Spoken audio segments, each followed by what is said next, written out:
simplicity and humility in the name of Jesus. Yesu akaendelea in John chapter 19 verse 28. Baada ya hayo Yesu aliyajua ya kuwa yote yamekwisha kumalizika ili andiko litimizwe, akasema naona kiu. That is neno lake la pili msalabani, akasema naona kiu. Jesus is the living water that quenches the thirstiness of this world.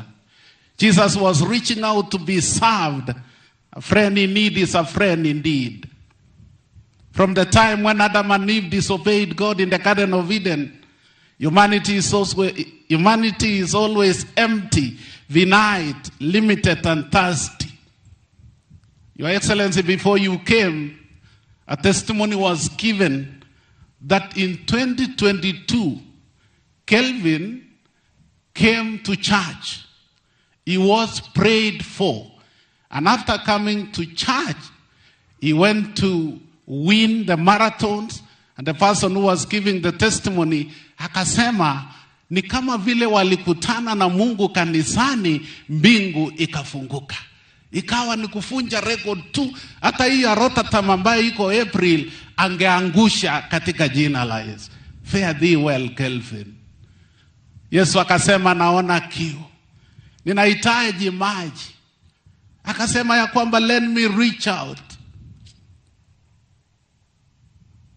Tunaposema pole, this is the man who became a blessing not only to the family, not only to the community, but also to the athletics world.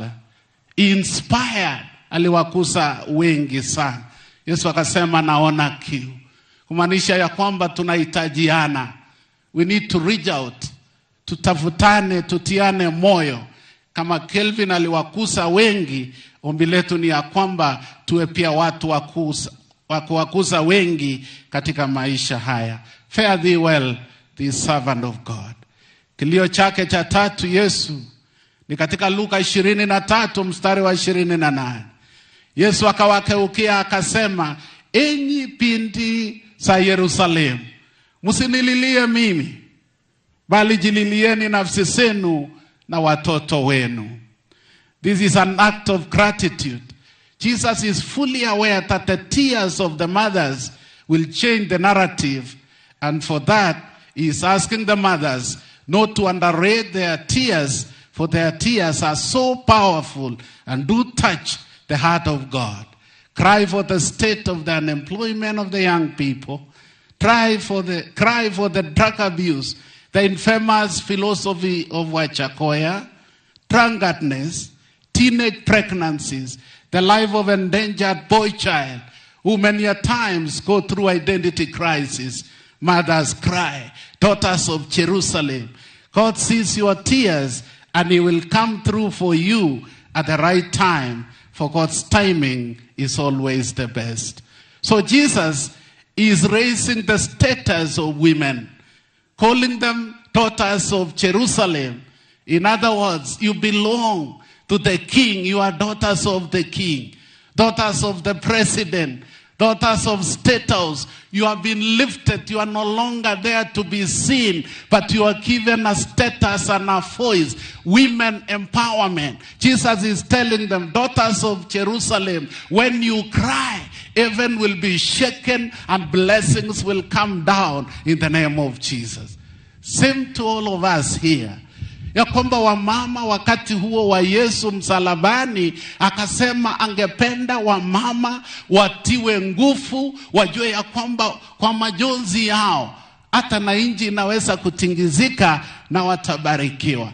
Na wamama wapendwa, mkibarikiwa msitusahau sisi wazee, msituaje nyuma tafadhali. Nimeomba wamama, wakati wewe umebarikiwa usisahau mzee.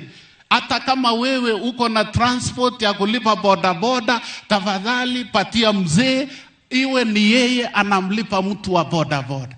Patia yeye. You know, men don't need anything. Tunataka tu recognition and appreciation. Wakati unalipa bodaboda, patia mimi mzee nishike pesa nimpatie mtu wa bodaboda. Hata akiona wewe ulinipatia, anajua ni mimi nilimpatia. Give us space wa mama. When you are empowered, remember us. Tukienda kununua vitu dukani, kama ni supermarket, wewe chakua, kama ni kulipa, patia mimi nilipe. Bwana Yesu asifiwe. Men. Saidia sisi. Na tumesema na tumeomba watu wa bigibigi tafadhali. Vile ilivyo, tukipanda bigibigi, mimi ndio nitapanga vile tutakaa. Mimi nitakaa katikati, mama akae nyuma, yeye anishike mimi, nikushike wewe mtu wa bodaboda, tuende mbele. So that is the arrangement which is coming very. Daughters of Jerusalem, praise the Lord. Daughters of Jerusalem. Asanet, you are the daughter of Jerusalem. Kelvin has gone. But we want to declare here and now that your children and your children's children will never lack in the name of Jesus. You are a daughter of Jerusalem.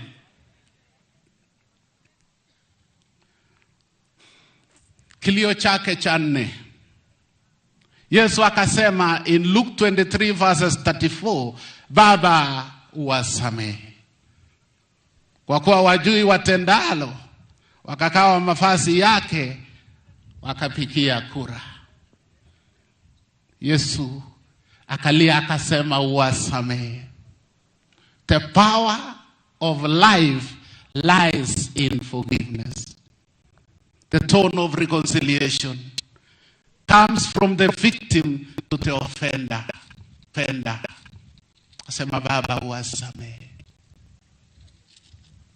Your Excellency, ombi ni ya kwamba when our people have been blessed and they have been raised from grace to grace, usikia mtu amefunja rekodi, amekuwa record holder, kama huyu mpendwa wetu Kelvin, maybe wakati mwingi sana they be given security.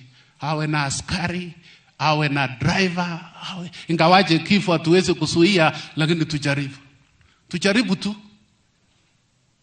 That is the cry. Baba wasamehe. Forgiveness begets healing and restoration. To forgive is to have the power to let go of the past pain. Niliokoka tarehe 24 mwezi wa 10 1987, nikaingia kwa tukutendereza na shukuru Mungu sana. Kabla ya kuokoka, Your Excellency, nikaonja msamaha. Nilikuwa na msichana mmoja ambaye alikuwa rafiki yangu, nilikuwa nimemwambia maneno mengi, nikamwambia nitakupeleka Mombasa. Najua kumwambia msichana unapeleka Mombasa wakati wetu, that was the highest place to go. Na akawa amenipenda, lakini siku moja akaniandikia barua akasema our love imeisha. Bas nikasema liwe liwalo, nikifikiria kujinyonga, hakuna ng'ombe ya kuwachinjia waombolezaje, nikasema sitajinyonga. You know you have to calculate. So nikasema hapana, sitajinyonga. One day, one time, nikawa ninaenda, nikaona yule msichana anakuja, si kama ni yeye, alikuwa anaitwa Flora. Si ni kama Flo, alikuwa anaitwa Flo. Nikaangalia ni yeye, na kulikuwa na kitu kama manyunyu, ni kama mvua inakuja, hakuna mtu barabarani, na anaenda kushaka mahindi. Nikaona nikasema leo ni leo, asemaye kesho ni Mungu. Nitapiga makoti nimuombe msamaha, si watu wako Mungu amelete mvua. Wakati Mungu anataka kutengeneza njia anatengeneza. So nikaenda, akakuja, ninaenda, nikasema ni yeye kweli. Alipokaribia nikapiga makoti. Nikamwambia Flo unisamehe. Nyoyo yake akaniangalia, akasema wewe simama tu. Mbona unapiga makoti? Nikasimama. Akasema ili nijue you mean what you say, nibebe mahindi haya. Debe mbili, saa ingine nasikia shingo upande huu ni kama ile mahindi nilibeba. Baba uwasamehe. Akanisamehe, tukaenda, tukashaka mahindi, tukarudi, na hakuna mtu barabarani. Nikafikisha yeye nyumbani, akaniambia wewe utakuja kwa disco jioni, nikamwambia nitakuja. Nilipoenda kwa disco, yule kijana ambaye alikuwa ameninyang'anya yeye, alikuwa na yeye huko pia. Nikasema nilisamehewa mjana, nitasamehewa usiku. Siwezi kuninyang'anya yeye tena, nimebeba mahindi debe 2. Baba uwasamehe. Baba uwasamehe.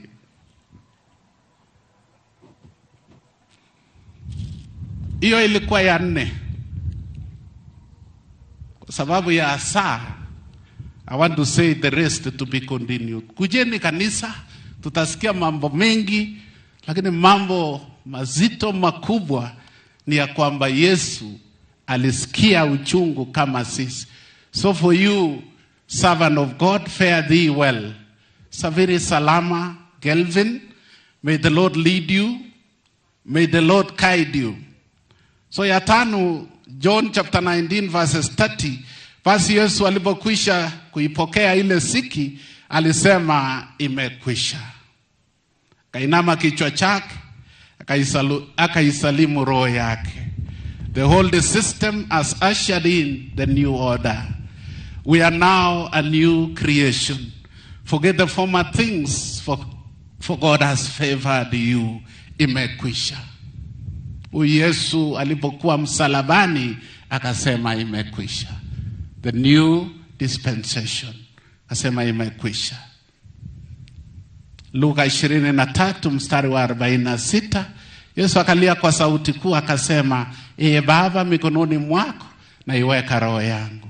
In the hands of God I commit my spirit. So ya mwisho ya 7, Yesu